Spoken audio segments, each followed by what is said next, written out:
Welcome to Drumbeats, the must-listen-to podcast for investors interested in Indigenous investment in Canada. Born from the Canadian Indigenous Investment Summit, the show focuses on the intersection of Indigenous economic strategies and investment opportunities. I'm Mark Magnacca, and my co-host Robert Brandt and I are joined today by Chief Derek Epp, Chief of the Chiacton First Nation and the Deputy Chairperson of the First Nations Finance Authority, referred to as FNFA. He has been involved in economic development and finance, working to secure capital competitive rates, close funding gaps, and explore new ways to bring global investment into Canada through FNFA and other channels. His work supports the growth of First Nations economies and strengthens their role in Canada's financial investment market. Join us as we explore how these critical conversations are reshaping economic development across Canada. Chief Derek Epp, it is such a great honor for you to be with Rob and I again. Thank you very much for joining us today. Good morning, Chief. It's great to see you, and thanks for taking the time to be with us today. Yeah, it's great to see you guys again. Really good to touch base with you and Rob again, Mark. It's looking forward to this year's summit and looking forward to today's podcast to kind of give some insights and some input onto what's going on in Canada. Yeah, well, a lot, right? For a country that's not necessarily in the news, but just coming back to last year, not too long ago, about 9 months ago when you came over for the first summit, that was really great. And it was a different time and a different world that we're in. U.S. presidency has changed, and that's changing all kinds of dynamics. Canada's going to be having an election soon at the federal level at some point. And I think one of the other things is just, in terms of the Indigenous peoples in Canada, and you can speak to this better than I, you can see such a divergence between Canada and other countries, just even the past number of months of how things are progressing. Yeah, absolutely. I think there's so much opportunities that are coming down, lack of a better term, the pipeline. And, for resources, for economic, right? For resources, for economic. Who paid you to say that? Who paid you to say that? Right, no doubt. It was perfect timing, wasn't it? Yeah. That was really, that works, right? And I think they're there, right? And, part of it is these equity ownership stakes. Part of it is governance in projects and, or it's a blend between two. And it's, and we're looking at larger scale investments now, and First Nations are de-risking these projects. And I think that's going to speed up processes. And we see, as you mentioned, the landscape of politics is changing the investment climate as well. Seeing that, as you mentioned, down south from us, we're going to have to start looking at investing heavily into our own economies. And that's going to be through a lot of the First Nations engagement. Yes, which is actually a great opportunity. Somebody was talking about, Canada goes through these moments that the country really has to be almost put in a corner to make changes. So if you come back to when Confederation first occurred, and then, during World War II, there was a pivot away from being part of what was then the British Empire as part of the Lend-Lease program to be a conduit for all the resources necessary for the war in Europe.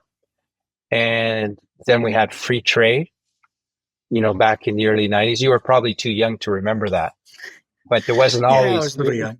It started out as free trade just between Canada and the US before it became NAFTA. And I remember those discussions, and, Canada had been formed under our first prime ministers, Macdonald and Laurier, with a tariff barrier to protect the domestic economy. And this was a huge, huge debate in the 90s. And, Canada went through a terrible time. I mean, there's very few Canadian retailers left because they couldn't compete with the US.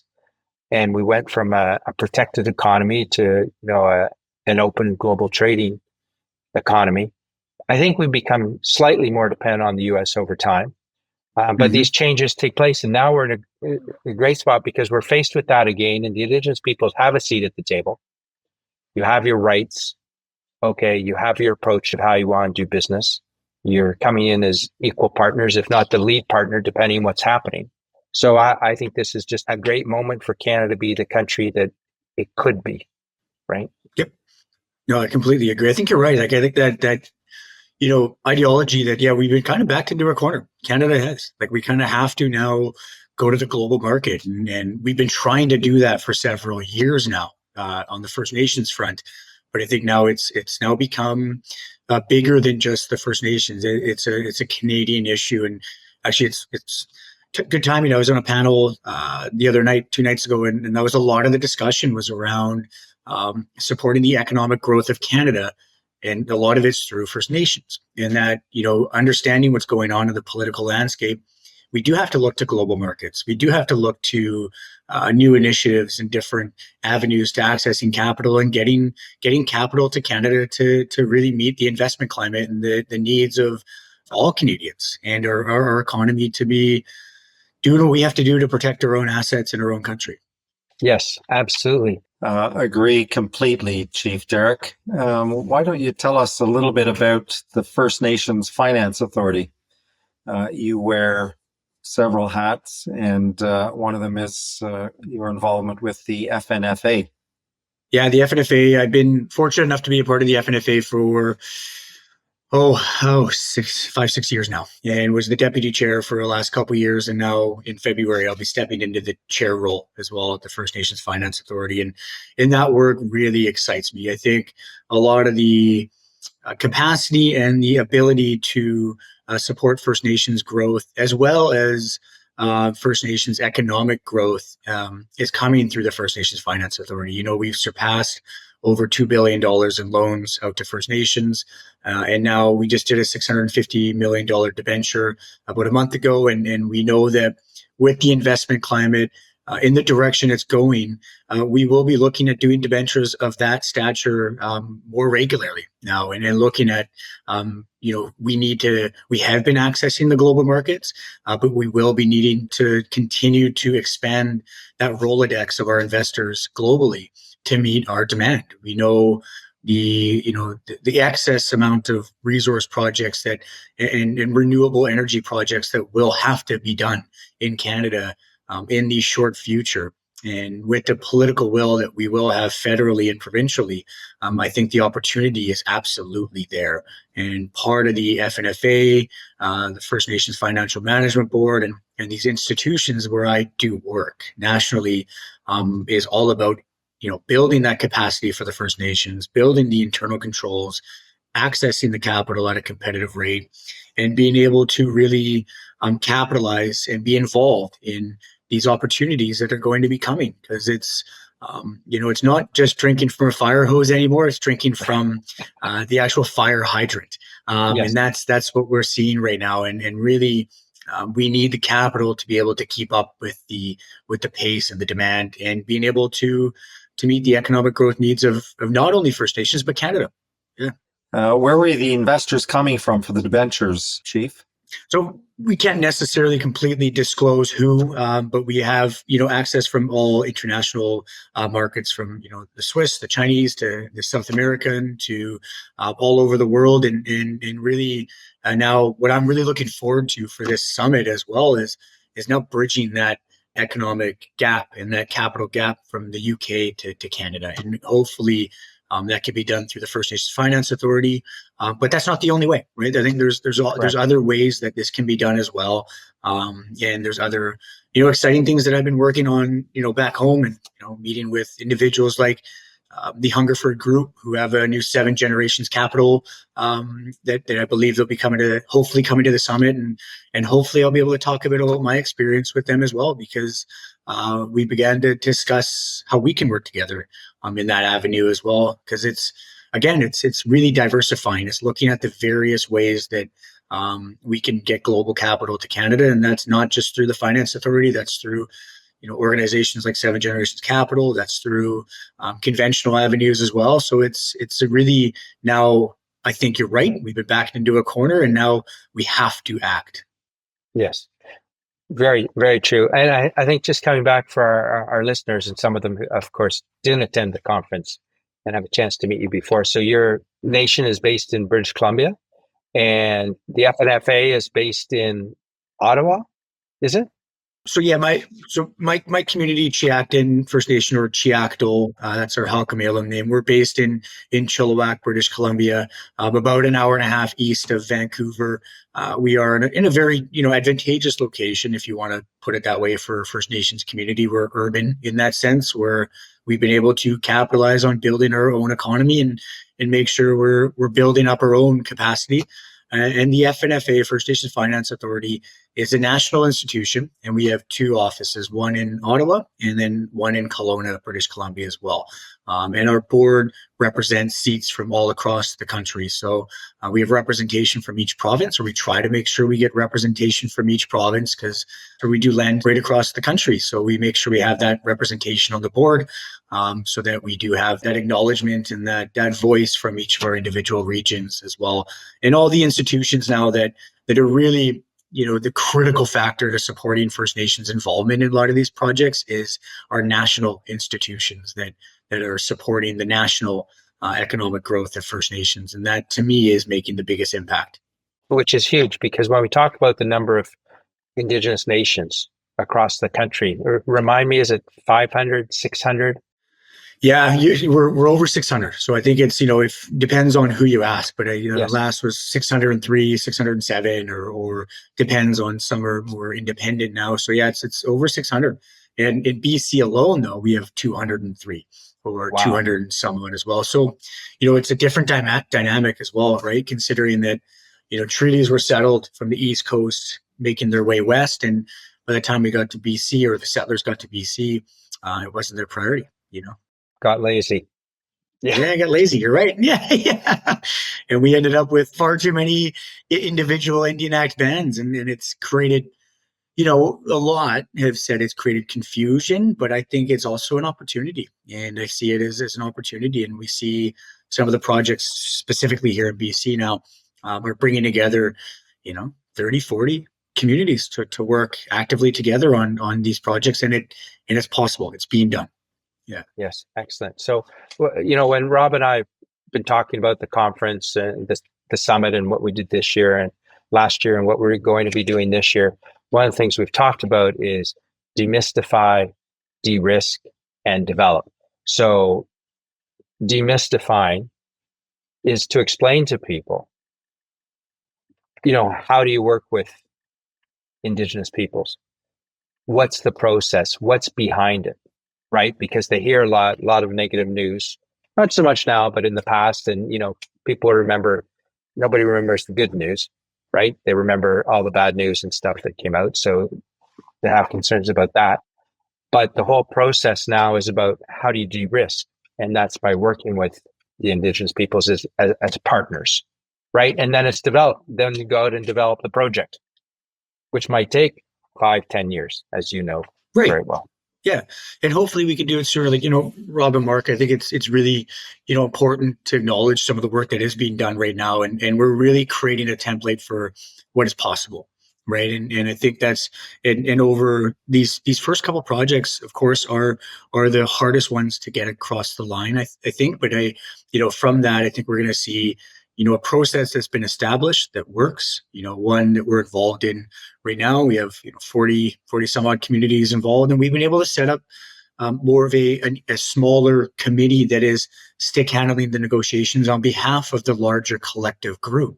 So acknowledging that to investors and making sure that the individuals looking to get their capital to Canada know that there is a de-risking factor to this.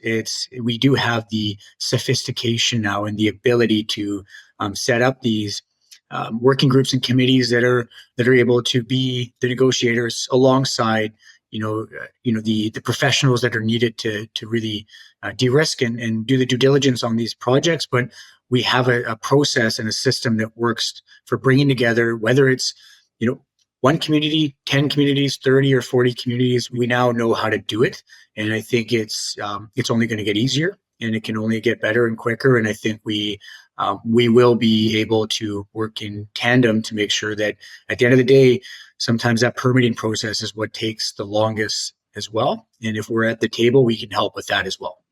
Yeah. Yes. And we've had some other guests on the podcast who've talked about how much smoother it goes if you go in there and work with the Indigenous peoples right from the beginning, they become your partner. They'll carry the ball in many cases. Yeah, absolutely. To make things happen, right? Because they have a vested interest then. And I guess coming back a bit to the treaties, because I understand, between 1701 and 1963, there were 70 treaties signed between the British Crown and King Charles is also the King of Canada, represented by the Governor General, and 70 treaties between 364 First Nations. But now there's a new treaty process. And how does that differ from the historic approach?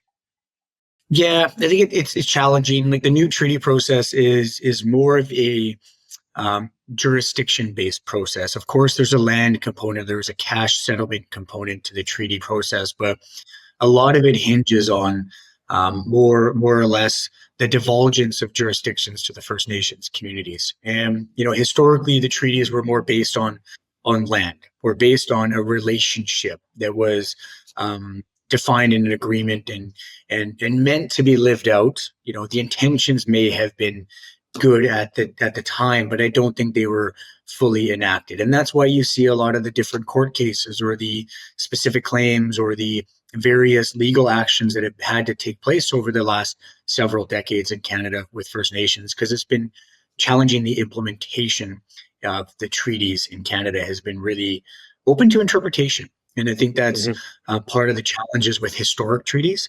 But the reality with historic treaties is a large land base came with it most of the time. Was it necessarily their entire traditional territory? No. But it's still, they had, at least an established land base, where now if you look in BC, that's part of the problem, is very little treaties have been signed. And what has happened with settlement is now we see most of the time in treaties, you're negotiating for what we call provincial crown land. And most of that land is not in and around urban settings. Most of it's in mountainous or in uninhabited areas. So we're having the challenge of negotiating for some territorial land back, but it's not necessarily going to help us boost economies yet, like maybe one day.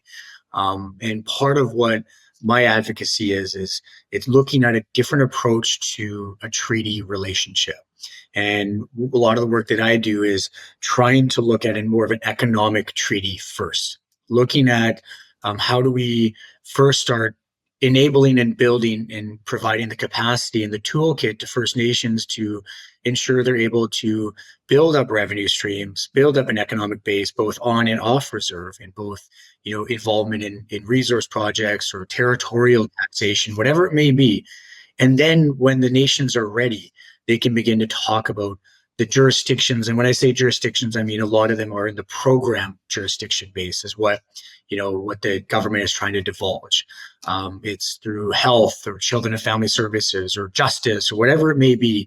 That is a lot of the treaty negotiations now, because quite frankly, we have some of the national institutions that provide First Nations with the land jurisdictions are finally there. Through land code, through tax commissions, through the First Nations Finance Authority. So that's why for nations like mine, we haven't been as keen on talking about the new BC Treaty Commission process, because it's more of a program jurisdiction-based discussion and not necessarily an economic discussion. So what I do is look at the economic treaties now, and then we could talk about the program treaties after. Right. And that obviously varies across the country. Totally. So many projects across the country, Chief. Maybe you could give us an idea of some of the major projects that FNFA in particular has been involved in. Yeah, I mean, we've seen a lot of them over the last couple of years. So maybe I'll put on my First Nations Finance Authority hat first, and seeing from a national lens, we've seen very successful large investment projects that we've been able to support. One was being the Clearwater Micmac deal that involved a number of First Nations on the East Coast purchasing one of the largest seafood industries in North America. And since then, what we've seen is that industry and that company, its growth, they've had their best years since the First Nations have purchased this company. And it's also de-risked some of the industry as well. And we've also seen the stigma that came along with prior to the First Nations purchasing that industry. It was always a fight for fish rights or fight for access. And now, since owning and controlling the market, it's really calmed these societal differences, and we see that in just one of the deals. Another deal is the Haisla LNG project, and really what we've seen in that, and I'm sure we'll hear more about this in London as well, which is exciting to hear from Chief Crystal, who's coming out from Haisla, I believe, and I'm really looking forward to getting to see her again, because I've got to see her over the years as well, and being able to hear firsthand as well the impacts that her community is going to feel from that. But from the Finance Authority side, that was a massive deal for us to be a part of. $400 million loan out, and from us, and in Korea it'll be up to $1 billion deal, and really being able to see the Haisla take a significant ownership stake. I believe 50% or 51% of the ownership of the Cedar LNG project, and that's the impact that's going to have in their community is massive. It's massive, and it enabled Haisla to do their due diligence. It's enabled them to listen to their community's needs and to be able to reflect that in the project, and be able to now have a community that I believe they didn't do a referendum, and I believe they had 90% of their community vote in favor of this project. Wow. Because of unheard of, right? And really, that to me is the biggest de-risking factor that any proponent can take today, and say that deal shows exactly what is possible when working early and working often with First Nations. Because when you get 90% of a community voting in favor of a project, that is as clear as a mandate as you're ever going to get, and that will speed up the process, that will speed up the permitting, and that will speed up all the bureaucracies that you have to go through to get projects like this underway. And it will, in fact, produce the investors' return that they're wanting to see, and the de-risking factor that investors want to see. So I think those are two very real, recent, live, and tangible examples of what's going on across Canada. And then even if you look back, on an individual, so that's the macro. If you're looking at a micro level from an individual community like mine, there's a lot of the land back strategy. So we're now, I mentioned in treaties, typically we can only negotiate for provincial crown land. So what we're trying to do now is purchase land in and around our reserves. So we're creating urban reserves so that we can actually develop our own economies in these urban settings as well. So I just did say the addition to reserve process usually takes anywhere from 3 to 30 years. I had it done, all the legal side done in 6 months, and the bureaucracy side done in 3 months. And because of our capacity, because of our jurisdictions, and because of political will. And that to me is another investment opportunity that I think is going to be a fantastic avenue for capital to be helping support First Nations economic growth, and in turn support Canada's economic growth. Because what we do when we get these lands is we need to provide critical infrastructure, we need to provide housing, we need to be providing, the things that most Canadians take for granted is what First Nations are catching up on and having to invest in. Right. So that's great. And you've mentioned about Clearwater. So at the summit, we're going to have Chief Terry Paul over to talk about that deal. And as you know, with Chief Crystal Smith, we've had her as well. So she's been on a podcast and she's coming over. So we are going across the country, hopefully on the 3 oceans, right? Cool. The Atlantic, the Pacific, and the Arctic. And I think, so that's really good. Second point is, can you explain a bit about what Crown lands are? Because, I think it's a very Canadian concept. Okay. In the UK, yes, the king and the royal family have their lands, but the Crown concept is not really well understood, and it's caused a long-term issue in the timber trade between Canada and the US, because the Americans certainly don't understand what Crown lands and because they think, if it's government owns, it's worth nothing. It only has a value. Can you talk a little bit about what that definition is of Crown lands and how that works, provincial and federal? Yeah, it's a good question, Mark, around crown lands in Canada and provincial crown lands. So you're right; it's very confusing. It can cause a lot of bureaucracies, and typically, what happens in with crown land is it's forestry, it's mining, it's national parks or provincial parks, or it's land that's protected in a certain nature, depending on what it is.